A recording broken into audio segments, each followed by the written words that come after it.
आज मी हरभरा डाळ आणि उडीद डाळ या दोन्ही मिक्स डाळींचे वडे बनवणार आहे। तर त्यासाठी मी दोन्ही डाळी स्वच्छ धुवून घेतल्या आणि 2 तास मी यांना भिजत घालणार आहे। तर बघा आता या दोन्ही पण डाळी छान भिजल्या आहेत 2 तासामध्ये। तर या मिक्सरवर जाडसर वाटून घ्यायच्या आहेत आणि वाटताना त्याच्यामध्ये जिरे आणि लसूण घालायचे। डाळीचं वाटण वाटताना दोन्ही डाळी थोड्या थोड्या घ्यायच्या, मध्ये लसूण आणि जिरे घालायचे आणि हे बघा हे उडदाच्या डाळीचं पाणी आहे ते थोडं थोडं घालायचं। या दोन्ही पण डाळी मी सम प्रमाणात घेतलेल्या आहेत।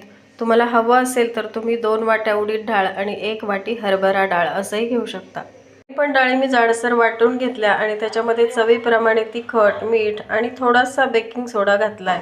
तेल मी कढईमध्ये तापायला ठेवलेले आहे। पिठामध्ये तुम्ही बारीक चिरलेला कांदा आणि कोथिंबीर सुद्धा ॲड करू शकता। तेल चांगलं तापलेलं आहे तर मी हे भज्यासारखं सोडत असते तेलामध्ये। तुम्हाला हवं असेल तर तुम्ही कपड्यावर पण याला थापून घेऊ शकता। तर खाण्यासाठी तयार आहेत आपले मिक्स डाळीचे वडे। हे वडे तुम्ही सॉस बरोबर किंवा तळलेल्या मिरची बरोबरही खाऊ शकता। तर व्हिडिओला लाईक करा, शेअर करा आणि चॅनलला सबस्क्राईब करा।